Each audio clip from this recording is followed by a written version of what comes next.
우리는 지난주에 변화산의 이 교훈이란 말씀으로 왜 그 변화산에 초막을 짓지 못하게 하였는지와 예수님이 승천하시고 나셔서 이 땅에서 성도들이 가져야 할 것, 믿음과 또 이 세금에 대한 올바른 인식에 대한 말씀을 우리가 배웠습니다. 오늘은 이 18장의 말씀은 예수님께서 십자가에 달려 죽으시기 위해 예루살렘으로 올라가시기 전 마지막 갈릴리 사역을 종결하는 시점에서 예수님의 집에서 하신 말씀입니다. 자, 이들은요, 천국에서 누가 큰지, 높은 지위를 얻느냐는 의논을 하게 되었습니다. 그것에 대한 우리 주님이 설명해 주시면서 이 천국민은 이 땅에서 무엇을 추구해야 될 것이며 또 어떤 가치관으로 살아야 할 삶의 모습을 가르쳐 주고 있습니다.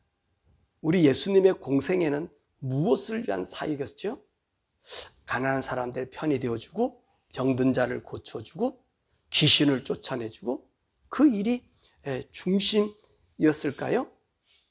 물론 표면적으로 보면 우리 주님이 모든 이 복음서에 보면 기사와 기적과 병든 자와 그리고 사단을 내어쫓는 그런 일들이 있었음은 두말할 여유가 없습니다. 그래서 이 예수님이 하신 일을 따라서 어떤 분들은 병 고치는 일을 열심히 하는 사람이 있어요. 또 어떤 사람은 귀신 쫓아내는 일들 하고요. 또 어떤 사람들은 이 예수님께서 가난한 자를 도왔기 때문에 이 가난한 자들 해방을 위해서 힘쓰시는 분들도 있고요. 또 어떤 사람들은 예수님 말씀을 가르쳐 주셨기 때문에 말씀 풀이를 잘하며 성경 해석에 온 힘을 기울이는 분들도 있습니다. 이 모두가 하나님 말씀을 보면서 우리 예수님의 가르침에 대한 자기들이 받은 은사대로 이 사역을 한다고 생각합니다. 그런데 보세요. 우리 예수님께서 이런 기적과 말씀과 그리고 귀신을 쫓아내시면서 이 복음서 전체 내용을 담고 있는 것이 무엇이요? 무엇을 강조하고 있죠? 여러분, 그것은요, 우리 지금 천국을 가르치기 위함입니다. 우리 인생들이 이 땅이 아니라 천국에 들어갈 필요성을 말씀하신 것입니다. 그래서 우리 예수님께서 복음 전파의 첫 일성이 뭐였습니까? 회개하라, 천국이 갖고 왔느니라. 우리 예수님의 포커스는 천국입니다. 또 우리 예수님께서 우리에게 가르쳐준 이 산상수훈은 신약의 새 계명이요 중심이요 우리 성도들이 살아갈 삶의 그 방향성이며 우리 천국민들의 생활 수칙입니다. 근데 우리 예수님께서 이 말씀에서 우리에게 가르쳐주고 있는 것이 뭐지요? 그 계명의 모든 시발점은 천국에 대한 얘기. 심령이 가난한 자는 복이 있나니 천국이 저희 것이요. 맨 마지막에도 우리가 이 세상을 살아가면서 마지막에 당하는 고난과 어려움 속에서 너희들이 천국에서 누릴 상에 대한 그 상급에 대한 말씀을 우리에게 전해주고 있는 것입니다. 그럼 우리 예수님의 복음은요, 병 고치는 일, 귀신을 쫓아내는 일, 또 가난한 자들의 친구가 되어주는 일, 그것보다 그 속에는 천국이라고 하는 이 천국을 주시기 위해서 말씀해 주고 계신 것입니다. 뿐만 아니라 예수님이 왜 교회를 세웠죠? 성전인 성전을 더 아름답게 꾸밀 수 있는데 그 성전은 무너뜨려 버리고 교회를 세우셨다는 것입니다. 왜 세웠다 그러셨어요? 바로 천국의 열쇠를 주기 위해서. 천국으로 들어가는 길을 우리에게 새롭게 열어주기 위해서 교회를 세웠다는 것입니다. 그러므로 교회의 사명도 무엇이 전적으로 중심이 되어야 되지요? 천국을 전하는 일에 가장 주된 목적과 힘이 실려야 되는 것입니다. 천국을 전하는 일. 교회는 천국을 전하는 일이에요. 천국을 알려주는 거예요. 자, 이렇게 천국에 대한 예수님의 말씀을 듣는 제자들이 서로 궁금했습니다. 무엇이 궁금했느냐? 천국에서 누가 정말로 큰 자가 되면 높은 지위를 얻을까에 대한 의견이 분분했습니다. 이 마가복음에서는요, 이들이요 길에서 토론했다 그래요.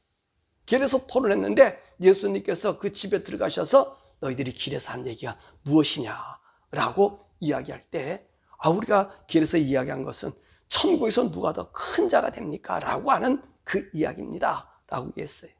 그랬더니 우리 예수님께서 성도가 얻을 이 천국의 지혜에 대한 말씀을 오늘 해주십니다. 어떤 말씀 해줘요? 어린아이 하나를 불러서 이렇게 세우시고 하시는 말씀이 뭐라 말씀하십니까? 첫 번째로 이 어린아이와 같이 되지 않으면 천국에 들어갈 수 없고, 또 이 어린아이와 같이 자기를 낮추는 사람이 천국에서 큰 자가 되고, 내 이름으로 이 어린아이 아이 하나를 영접하면 나를 영접하는 것이고, 또 누구든지 나를 믿는 이 작은 자 중에 하나를 실족하면 연자 맷돌을 달고 깊은 바다에 빠지는 것이 낫다라고 말씀하고 계세요. 이 천국의 지혜에 대하는데 오늘 4가지의 말씀을 우리들에게 해주고 있다는 것입니다. 그럼 우리 예수님께서 어린아이를 세워놓고 어린아이 같이 되라 라고 하는 말은 우리로 하여금 전부 어린아이 같은 생각과 행동을 하라, 그런 말씀이 아니라, 오늘 여기 말씀 보니까 아주 작은 것까지더라도 소홀하지 말아야지 천국에 들어간다라고 하는 말씀을 해주고 계신 것입니다. 그래서 오늘 이 비유로 8절과 9절의 말씀 보니까 손과 발이 범죄하면 찍어버리고 눈이 범죄하면 떼어내버리고 이 장애인으로 어디로 가는 게 낫다고요?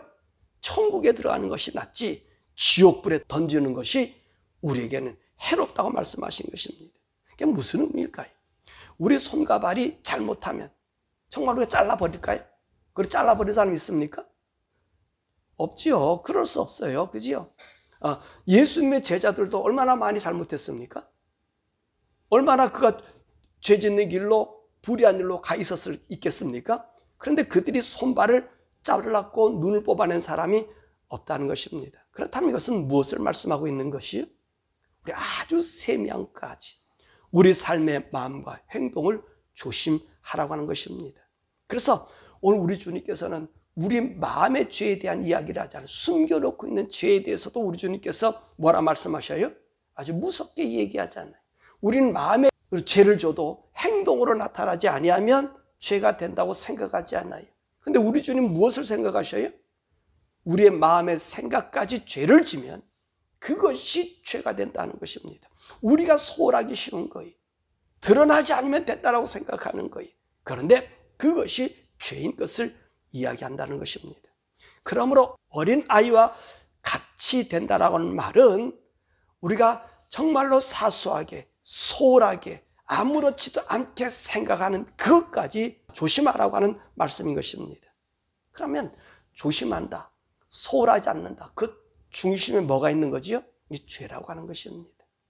우리 마음으로 짓는 죄든 무슨 죄든 이 죄에 대한 경각심을 가지고 살아야 됨을 말씀하고 계십니다. 그래서 우리는요, 어떤 사람이 돼요? 너희들은 천국에 들어가는 사람이 되라 라고 말씀하십니다. 또한 이 어린아이 같이 어떤 자가 큰 자라고 천국에서는 낮추는 자라는 얘기예요. 근데 이 4절 말씀은요, 10절과 14절의 말씀에 이런 말씀이 있습니다.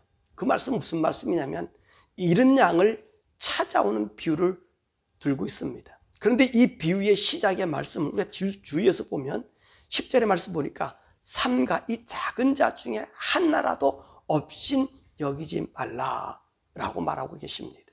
그러니까 오늘 무슨 말이냐면 어린아이같이 자기를 낮추는 자가 큰 자가 된다는 말, 그 의미가 없인 여기지 말라. 그러면서 무엇을 얘기하고 있어요? 100마리 중에 한 마리가 없어지면 남은 99마리를 산에 두고 한 마리를 찾으러 나간다는 말씀을 해주고 있는 것입니다. 자, 그럼 보세요. 99마리가 커요? 한 마리가 커요? 그죠? 99이 크잖아요. 한 마리는요, 그 99에 비해서 아주 작은 것이에요. 하나쯤 없어져도 될 수 있습니다.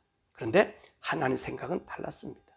이 한 마리를 위해 99마리를 산에 그대로 두고 가서 그 길 잃는 양을 찾아 다닌다는 거예요.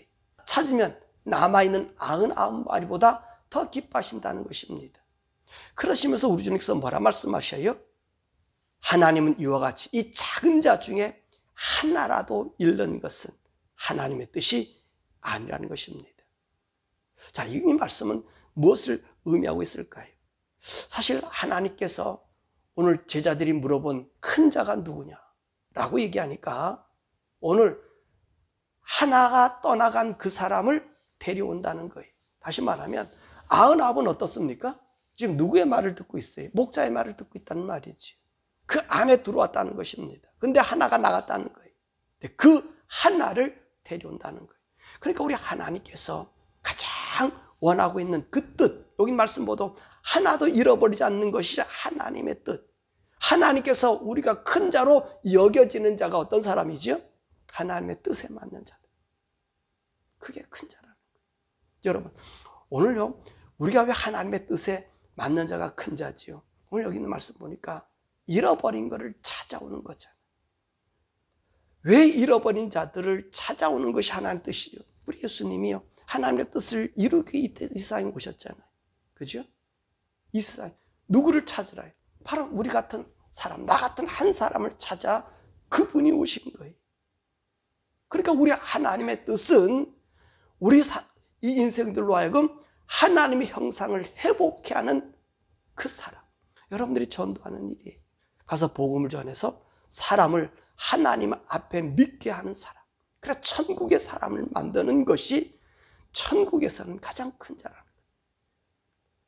교회를 수십 개죠. 그것도 좋은 일이지만 가장 필요한 것은 뭐라고요? 하나님의 형상을 회복시키는 거예요. 그렇잖아요. 모든 인생들이 지금 누구 손에 있죠? 사단의 손에 있어요. 그래서 자기가 하나님의 아들인 줄 모르면서 죄를 짓고 있다는 말이지요. 그러니까 하나님께서 죄 짓고 있는 그를 그 무리 속으로, 하나님 무리 속으로 들어오는 그 사람이 아버지의 형상을 회복시켜 하나님 아들이 되게 하는 자가 가장 크다는 것입니다. 또한 5절의 말씀 보니까 내 이름으로 이런 어린아이 하나를 영접하면 곧 나를 영접함이라는 말씀이 있습니다. 이 말씀은 15절에서 20절의 말씀에서 아주 재미있는 말씀을 하고 있습니다. 이 같은 성도끼리요, 죄를 범했단 말입니다. 나한테 잘못했어요. 그래서 내가 그 사람이 가가지고 당신 나에게 이런 잘못을 저질렀습니다 라고 얘기한 거예요. 그랬더니 이 사람이 듣지도 않나. 대수롭지 않게 생각해. 그러면 어떻게 하라고요? 한두 사람을 더 데리고 가서 권고하라고 합니다. 그러니까 그래도 이 사람이 그 말을 듣지 않아요. 그러면 다시 어떻게 하라고 그랬어요? 교회에서 말하게 다시 권고한단 말입니다. 그러니까 그래도 이 사람이 듣지 않는다는 것입니다. 그러면 오늘 예수님이 뭐라 말씀하셔? 이 사람을 세리와 이방인처럼 취급하고 상대하지 말라고 그래요. 그럼 이 어린아이와 같이 영접한다고 하는 것, 이게 무슨 상관이냐는 것입니다. 이 범죄한 사람은요, 하나님을 떠나 오는 행동, 그 행동은 뭐지요? 거부감이잖아요. 등짐이잖아요. 자기의 죄를 지은 사람에게 너가 잘못했다라고 권고해서 돌아오기를 원하는데 이 사람이요, 순수하다면, 그 사람이 깨끗하다면, 어린아이와 같이 자기가 낮아진다면 어떻게 하겠습니까? 그 말을 듣겠지요. 그래서 돌이키겠지요. 그런데 그 사람 마음속에 죄를 갖고 있기 때문에 듣지 않는다는 말입니다. 그러므로 듣지 않는 자가 어떤 사람이에요? 어떤 사람이에요? 이 사람이 어른된 자의 마음이에요. 바로 오늘 주님께서 어린아이 영접하는 것처럼 내가 만약에 죄를 지었어요. 내가 악에 빠져 있어요. 그래서 사람이 나에게 얘기를 했어요. 그럴 때는 어떻게 되죠? 잘못했습니다 라고 하라는 거예요. 그럴 때 우리는 어떻게 해요? 주님을 영접하게 된다는 거예요. 왜냐하면 죄의 고백은 누구를 의식한 겁니까? 주님의 말씀에 의식한 거예요. 내가 죄를 고백한다? 그것은 우리 주님 나의 죄를 용서해 주신 그 하나님의 은혜를 내가 내 안에 간직한다는 것입니다. 여러분 그렇습니까? 누가 여러분들이 잘못 지적해 주면 잘못됐습니다 라고 얘기합니까? 그런 사람 별로 없지요. 자꾸 변명의 꼬리를 붙이지요. 남에게 나쁜 일 해놓고 사람 얘기하면 저가 나를 모독한다고 얘기하지요.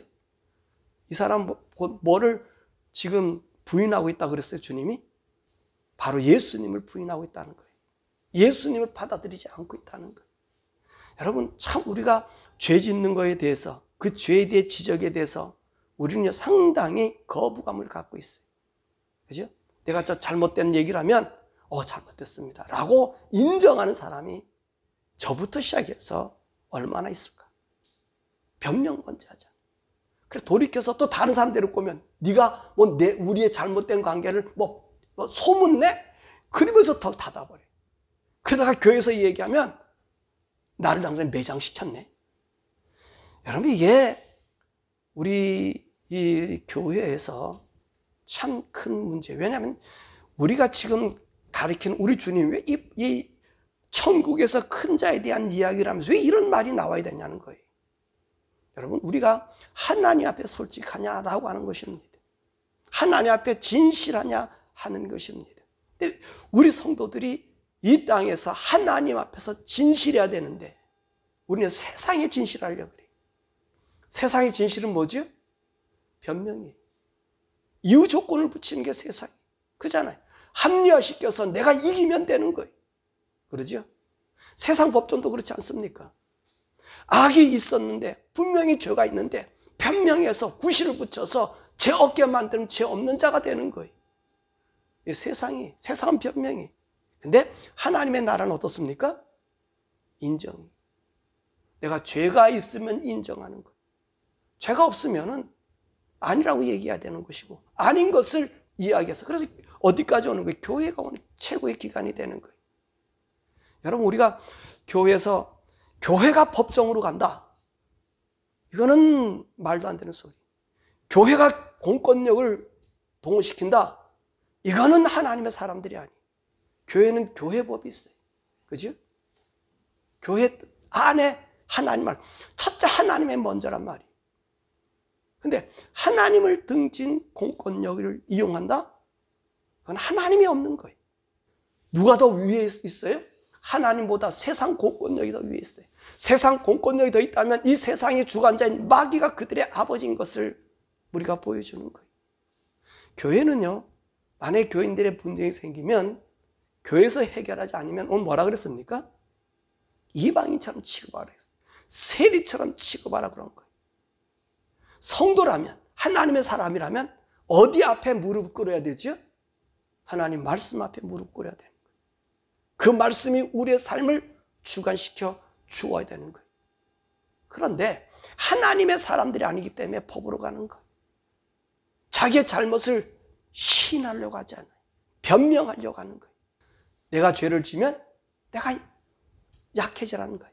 사소한 가지, 어린아이 같은 마음, 아니 어린아이들도요, 이 세상에 여러분 어린아이들이 진실하고 솔직하다? 그렇지 않아요. 어린아이들도요, 지가 잘못한 걸 포장해. 아세요? 2-3살 되면요, 깍깍 울고, 여러분 길러서 알 거예요. 길러보면 알 거예요. 이 죄라고 하는 것은요, 어린아이들까지 점령해서 거짓에 둘러주는 거예요. 그래서 우리 여기서 얘기하는 어린아이는 어떤 것? 아주 사소한 것까지 주님 앞에 보이는 것을 얘기하는 거예요. 만약에 내가 잘못하면 잘못했다라고 인정하는 거예요. 그것이 뭐냐? 오늘 말씀 보니까 이 땅에서 매면 하늘에서 매일 것이고 땅에서 풀면 하늘에서 풀릴 것이라는 거예요. 죄가 이곳에서 없어져야 되는 거예요. 근데 요즘에 교회들은 그렇잖아요. 분쟁이 왜 나요? 이 세상을 너무 의지해서 그래요. 세상에 따라서 하나님의 법이 없어져서 그래. 말씀이 없어서 그래. 서로 네가 잘못하고 내가 그래, 잘못해서 네가 나를 심판해? 심판받고 가면 되지. 그렇잖아요. 그래, 잘못했어. 받지요. 교인들도 마찬가지. 교인들도. 그래서 우리 이 교회가 정말 필요한 게 뭔지 아세요? 네가 천국 사람이냐 하늘의 사람이냐가 더 중요한 거예요. 교회가 커지고 성과 좋고 이것이 우리에게 중요한 것 아니라 네가 하나님의 백성으로 하나님 말씀을 따를 그런 용기가 있는, 이것이 오늘 우리들에게 가장 필요하다는 것입니다. 그래서 우리 주님이 말씀하잖아요. 어린아이 같이 어린아이를 영접하는 것처럼 그만큼 네가 순수함을 가질 수 있는, 깨끗함을 가질 수 있는, 그래야만이 우리가 어떻죠? 우리 죄를 지적해주는 사람에게 얘기해요. 그런 분쟁이 없잖아요. 내가 잘못을 시인했는데, 그럼 용서해 줬는데, 그렇다면 거기서 그 다음에 뭐가 있어요? 서로의 위로가 있잖아. 근데 위로가 있습니까? 교회에서? 한번 전쟁이 나니까, 교회 안에서 싸움이 나니까 위로가 있습니까? 원수가 되잖아. 누가 지금 거기서 주장하고 있어요? 누가 그들의 왕이에요? 사단이 왕이에요. 그리고 남은 자들은 우리가 하나님 때문에 승리했다. 무슨 하나님의 이름이야? 지들이 해놓고. 하나님 법이 없잖아. 투명하게 공개하면 되는 거고, 거기서 내가 죄졌다면 죄졌다고 얘기하면 되는 거고, 아니면 아닌 사람 잘못했으면 우리가 잘못해서 서로 구하면 되는 거고. 그런 게 있어요? 변명이잖아. 세상의 논리잖아. 그죠? 전부 변명밖에 없잖아. 죄는 그대로 덮어져 버리고, 죄를 덮어서 이긴 자가 승리자라고 착각하는 이 죄야. 그래서 주님이 매인다는 거예요. 왜 그렇다고요? 교회가 천국이 없어서 그래요. 세상만 있어서 그래요. 이제 그 다음에 넷째, 실족한 일입니다. 6절과 7절의 말씀이잖아요. 우리 주님 말씀하세요. 실족하는 일이란, 이 실족이란 말이 뭐냐면 나를 통해서 다른 사람이 죄를 짓게 하는 일이에요. 이건요, 알 수도 있고 모를 수도 있어요. 그죠? 나를 통해서. 나는 아닌 것 같은데 다른 사람이 죄를 지을 수 있다는 말이죠. 그럴 때는 어떻게 하라고요? 연자맷돌을 메고 죽는 것이 낫대요. 와, 사람들을 죄에 빠뜨리게 하지 말라는 거예요. 아, 이게 참 힘들지요. 뭐 내가 죄를 짓게 안 했어요. 근데 나를 보고 실망한다는 사람, 그건 내가 실족하게 하는 거 아니겠지요. 그죠? 내가 죄를 짓게 하는 일이에요. 여러분, 죄를 짓게 하는 일이 뭘까요? 상대방에게 거짓말을 하게 하는 거. 이 제일 큰 게 거짓말이잖아요. 그죠? 사단은 거짓의 아비. 이 거짓이 세상에 들어와서 이 세상이 죄가 뒤범벅이 되는 거예요. 이 거짓은요, 너무너무 악한 거예요. 거짓은 내가 한번 내뱉으면 끝나는 게 아니라 이것이 꼬리에 물어서 이 말을 듣고 따라 행동하는 모든 사람이 다 죄인 되는 거예요. 그러니까 우리 주님 뭐라 그래? 네가 만약에 죄 짓게 하는 자의 자리 있으면 네가 모가지 메고 저 바닷물에 빠져라. 왜? 네만 죽으면 되지 다른 사람까지 죽일 이유가 없지 않느냐. 그 얘기를 하시는 거예요. 이해가 되세요? 그러니까 우리 기독교가 얼마나 죄를 무수한다고 하는 거 아세요? 근데 우리는 이 죄에 대해서 밥 먹듯이 하고 있다는 거지. 야, 이게 안타까운 일이죠. 자, 이렇게 말씀하니까 오늘 베드로가 질문해요. 이 질문의 의도가 우리가 이게 하늘의 사람이 되면 21절 35절의 말씀인데, 형제들이 내게 죄를 범하면 나는 몇 번 용서해 줄까요? 이 얘기하는 거예요. 내가 7번까지 이렇게 하면 될까요? 그랬더니 예수님이 70번에 7번까지 하라는 거예요. 그 이유에 대해서 간단하게 얘기합니다. 그 얘기하는 게 어떤 왕이 회개를 하는데 자기한테 1만 달란트 빚졌다는 거예요. 그래서 야, 1만 달란트 빚졌으니까 너 다 갚아라. 너 갚지 않으면 네 몸 아내 그리고 네 몸 자식들 모든 소유를 팔아가지고 갚아라. 그러니까 갚을 수가 없잖아요. 그래서 감옥에 넣으라니까 절하면서 와서 용서해달라 그러니까 그 왕이 불쌍히 여겨서 탕감해 주었다는 것입니다. 이 탕감받은 사람 집으로 돌아와서 자기에게 100데나리온 빚을 진 사람 동료를 잡고 목을 잡고 빚을 갚으라 해놓고 안 갚는다고 감옥에 집어넣어 버렸어요. 자, 이것을 본 다른 동료가 그 왕에게 얘기해서 왕이 그를 불러다가 어떻게 했어요? 네가 이 빚을 갚도록 얘기했는데 갚을 것이 없다 해서 내가 너를 용서해 줬는데 네가 네 형제를 그 사람의 그런 짓을 했어? 오히려 다시 감옥에 넣었다는 얘기입니다. 그러면서 말씀하시기를 우리 예수님이 너희가 각각 마음으로부터 형제를 용서하지 아니하면 나의 아버지께서도 너희에게 이와 같이 하신다. 여러분 이게 이 말씀을 이렇게 보면 1만 달란트가 얼마나 가치가 되는지 아세요? 100데나리온과 1만 달란트의 가치. 1만 달란트, 1달란트가 순금 그 34kg래. 그리고 1데나리온이 하루 노동자의 임금이에요. 이 노동자가 1달란트를 벌려면 15년의 임금이에요. 그렇다면 1만 달란트 빚졌다면 이 사람이 얼마나 돈을 벌어야 되는 거예요? 15만 년. 15만 년을 빚진 것을 갚아줬다는 거예요. 근데 15만 년의 빚을 진 사람이 용서받았어. 근데 자기한테 빚진 사람 얼마나 빚졌어요? 100일의 빚을 진 거야. 이것을 용서 못했다고 한 것입니다. 이것은 무엇을 이야기할까요? 왜 우리 성도들이 왜 용서해 줘야 되느냐면, 참 우리 이 말씀을 들으면 우리가 좀 속상해. 우리 성도들은 항상 당하고 사는 것 같아. 그죠? 근데 우리 주님이 오늘 우리에게 하신 말씀이, 너희가 하나님으로부터 구원받은 그 구원의 가치를 얘기하는 거예요. 우리가 주님으로부터 구원의 가치. 이 구원의 가치는 어떨까요? 하늘의 세상은 어때요? 영원 무궁하잖아요. 무궁한 시간 속에 우리가 있습니다. 근데 나에게 범죄한 사람은 고작 이 땅에 연수밖에 안 된다는 거예요. 우리가 살아봐야 얼마 살아요? 고작 100년.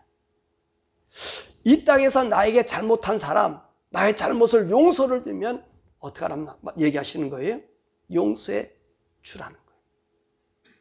왜? 우리는 어떤 용서를 받았어요? 1만 달란트 빚을 용서를 받았다는 거예요. 여러분 이해가 되세요?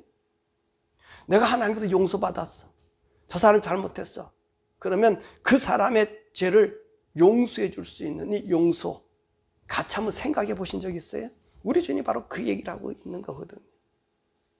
우리가 남을 용서하는 것은요, 힘들어요. 해주나요? 베드로가 7번 용서해 줬다 그랬죠? 야, 이거 대단한 거지요. 여러분 한 번 용서해 주나요? 해줄 수도 있어요.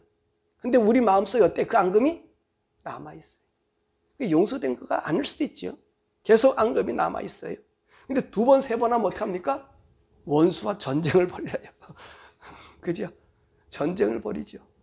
아까도 얘기했지만 법으로 가고 전 난리칠 거예요.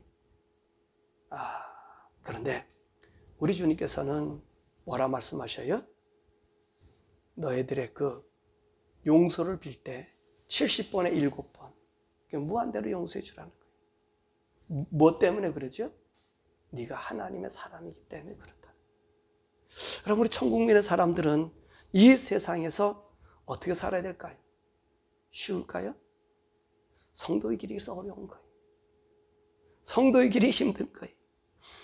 우리 교회가 만약에 이런 목표대로 우리가 살아간다 그런다면, 이 말씀대로 살아간다면 교회는 세상의 빛이 될 것입니다.